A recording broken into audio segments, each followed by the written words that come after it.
Okay, I guess this is the end of the trilogy. Mm-hmm. Equalizer 3, Denzel Washington. Have you been enjoying the trilogy? I have been really enjoying the trilogy. More the first one than the second one. But the second one wasn't disappointing. No. Just not quite as good. Right. And this one, I was very highly anticipating. Why? He's going up against an actual organized crime syndicate this time, where the other ones he wasn't. It was random people, inserts, his own people, kind of thing. See, I didn't even know that. I didn't watch any of the trailers. Well, right in the trailer, they said, it's the mafia. That's right away. I'm going in Italy. I got excited about it. Mm-hmm. I am a little disappointed with the movie, and the action scenes were good. I mean, that one scene where the guy gets hit by the car, I was not expecting it. I was kind of expecting something to happen, but all of a sudden it was there, and it was like, oh, that's kind of cool. But I wanted more from this movie. Like, it just seemed too easy. Oh, okay. If we're going to talk about that part, yes, because there was no point where he was in danger, really. Like, I didn't feel like, okay, everything went up to a point, and now he's got, like, decisions to make because things are happening. At no point. Yeah. Because he just takes care of business. And that's okay, as long as it looks like he has to make an effort to do it. Yeah, there was no effort made. There was no, especially the final act. Mm-hmm. Like, the main bad guy, who is this arch villain, was the easiest guy to get rid of in the world.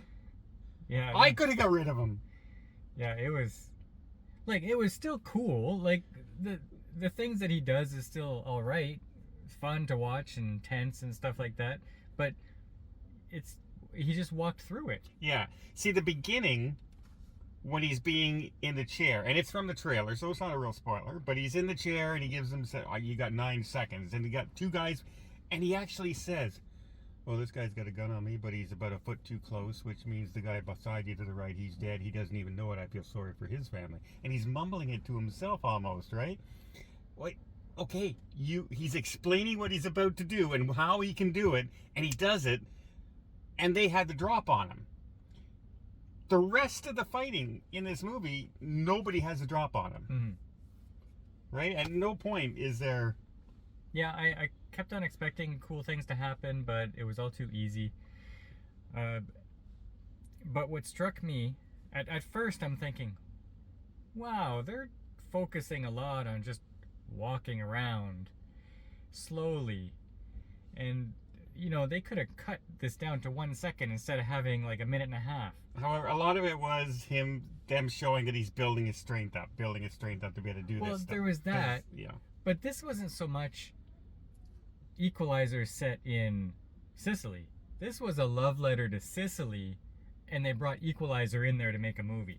Because this was all about falling in love with the people and the town of Sicily, and oh, look at the sights and all the this is the way they live, and now the bad guys are like a cancer and they're gonna take it away from them. But they went through a good 45 minutes to an hour of him learning to love the place, which was kind of the point I think they were trying to do, because he's at the end, you see, he's retiring there. He's given up his black book and everything at the end. This is what these people are the ones who caused them to give up the life. Mm-hmm.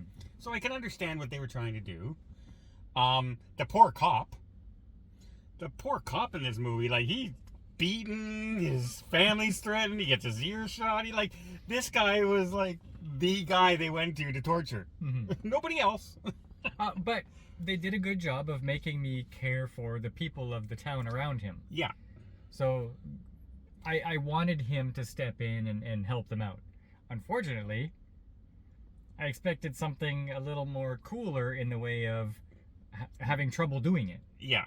Yeah, the villains themselves weren't, like, I thought the main brother was going to be evil and good, like, hard to get a hold of, and when he gets his brother involved. But, like, the first guy that gets knocked off with the punks on the motorcycle, like, even I said, you don't look too too tough when you're riding around with guys on the back of your motorcycle hanging on around your waist.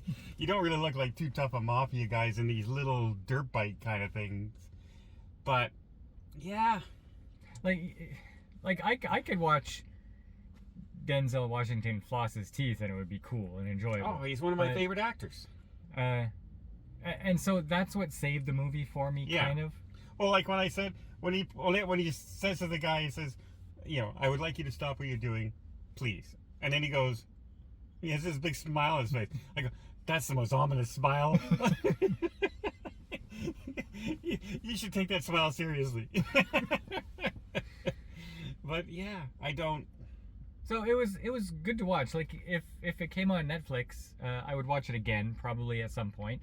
I'd recommend other people to watch this. It wasn't not as good as the first one or second one. No, like the whole opening scene had me really anticipating a great act, like final act and all this. And they just, oh yeah, by the way, he can just kill everybody without even, you don't even see him doing it half the time. And like the guys he was going after were like the most useless. There's a guy, literally, he just knocked off about 10 guys around the house. And there's a guy surveilling on the surveillance camera going from room to room. And he's going, He doesn't notice none of his friends are around anymore. And he, you know, and none of the guards are there anymore. And he scrolls down and he finally sees the guy behind him. And he's oh, that's peculiar. Or how about the one guy, the guy's struggling in the back, all you see is a shadow and he has a knife sticking out of the back of his neck and he's going, oh, like this. And the guy runs up, are you okay? Are you okay? Hey, are you okay? And then he gets choked out. I mean, come on. It was really ridiculously bad, some of that part. Like, that was useless and not up to the degree that I'm used to the Equalizer being. And that was so disappointing. Like, it was very anticlimactic for me. Unfortunately. Denzel, great. I love this character. This was a weak action movie as far as that's concerned. Yeah. Unfortunately. But I'm still not upset that I saw it. No, but it's not a 7 for me. It's a 6. And it would probably be lower if it wasn't Denzel Washington. Just because, like... Oh, if it wasn't Denzel, it'd be lower than a 6, yeah. Like, yeah. It was just way too easy. And I understand he's supposed to be this epic killing guy machine. You need some conflict. So imagine a fantasy movie where the dragon comes and the dragon says, tomorrow I'm gonna burn your town, and then the dragon goes back to his cave, and then the hero goes into the cave and kills the dragon while he's sleeping. That's Equalizer 3. Yeah. And then follows him around the streets for about 6 minutes until he dies. Yeah, we're giving away a little bit of the plot, but yeah, okay. I'm giving it a 6. What do you give it? Yeah, it has to be a 6. Beautiful movie. With Sicily, nice, really nice, but it's a 6. There was no story. This was garbage. Well, no, it wasn't garbage. It was very frustrating though. It was a well-made bad movie. They were really dumb. Yeah. Like, I don't understand that whole writing. I think this is a fail, and I think it's going to be canceled. Just went on and on, it seemed to me, and I didn't laugh at all. It's terrible. It wasn't good at all. But like, I thought this was it was not a great movie. But don't watch it again. Mark and Don don't approve. I will explain why though. I can explain why I don't approve. They're not funny. Everybody do the Mars face up close to the camera.